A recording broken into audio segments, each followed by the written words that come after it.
Rassure-toi que ton nom est inscrit. Rassure-toi que Jésus est le maître de ta vie. Rassure-toi que ta vie appartient à Jésus. Rassure-toi que tu as accepté Jésus. Ne te laisse pas séduire parce que tu viens à l'église et on t'a fait croire qu'en venant à l'église, tu es déjà chrétien, tu es déjà chrétienne parce que tu vas à l'église. Non, venir à l'église n'est pas un signe qu'on appartient à Jésus. Venir à l'église n'est pas un signe qu'on est agréable à Dieu.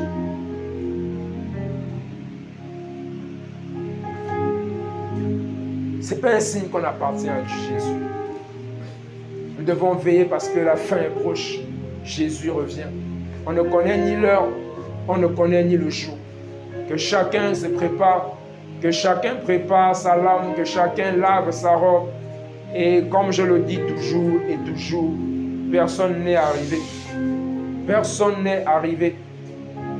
Qu'on ne se séduit pas, personne n'est arrivé. On est en train de pourrir. Le Seigneur va dire que les premiers seront les derniers et les derniers risqueront d'être des premiers. Personne n'est arrivé. Les personnes sur qui on pointe du doigt en disant celui-là il est débauché, il est impudique, il est voleur, il est braqueur, nous on va à l'église.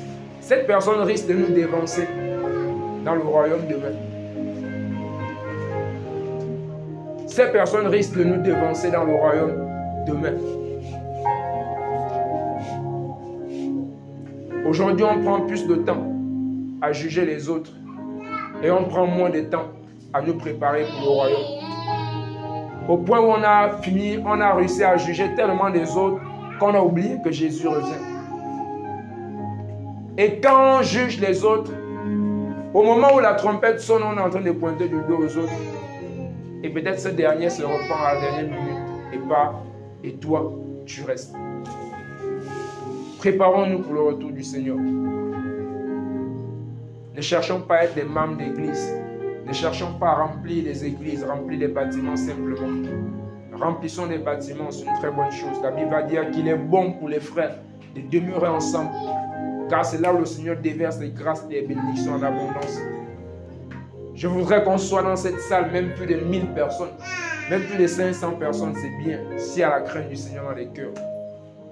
C'est bien, si on a tous l'esprit du Seigneur, ce sera encore magnifique. Ce sera encore magnifique. Préparons-nous. Que chacun veille. Est-ce que je suis prêt? Est-ce que ma vie appartient à Jésus? Est-ce que Jésus est le maître de ma vie? Est-ce que Jésus est le maître de mon cœur? Pour répondre à cette question, il suffit de regarder à toi-même. Tu sauras. Il suffit de regarder à tes œuvres. Il suffit de regarder à ta vie. Il suffit de regarder aux motivations de ton cœur. Tu sauras qui est ton maître. Satan n'a pas besoin de te dire je suis ton maître. Tu sauras si Satan est ton maître. Par ce qui t'anime. Par les motivations de ton cœur. Quelles sont les motivations de ton cœur? Qu'est-ce qui motive ton cœur? Qu'est-ce qui te motive à venir à l'église? Est-ce que c'est parce que tu veux de plus en plus connaître Jésus? Qu'est-ce qui te motive à venir à l'église? Est-ce que c'est parce que tu veux le mariage? Qu'est-ce qui te motive à venir à l'église? Est-ce que c'est parce que tu cherches un travail? Est-ce que tu veux qu'on prophétise sur ton avenir? Est-ce que c'est pour ça que tu viens à l'église?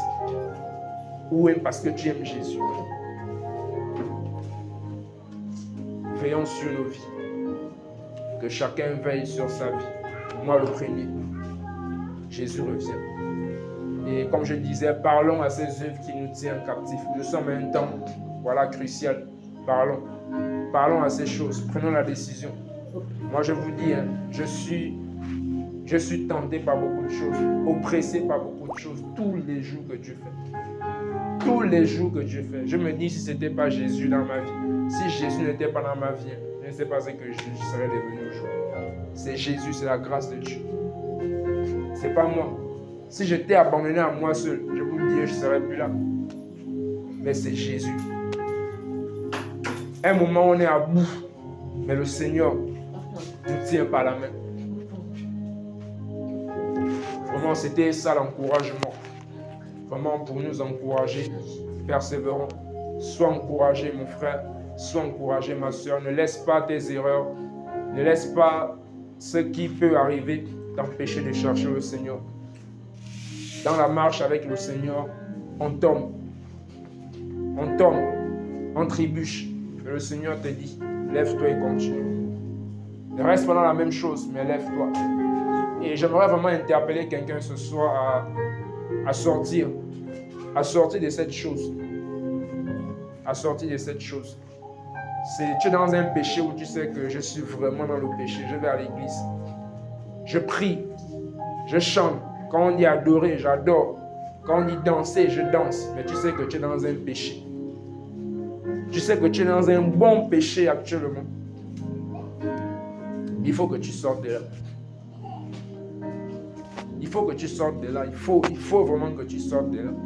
Tu aimes Jésus, il faut que tu sortes de là. Il faut que tu sortes de là. Parce que ça ne va pas t'aider. Mais ça va causer ta chute. Ça va causer ta perte.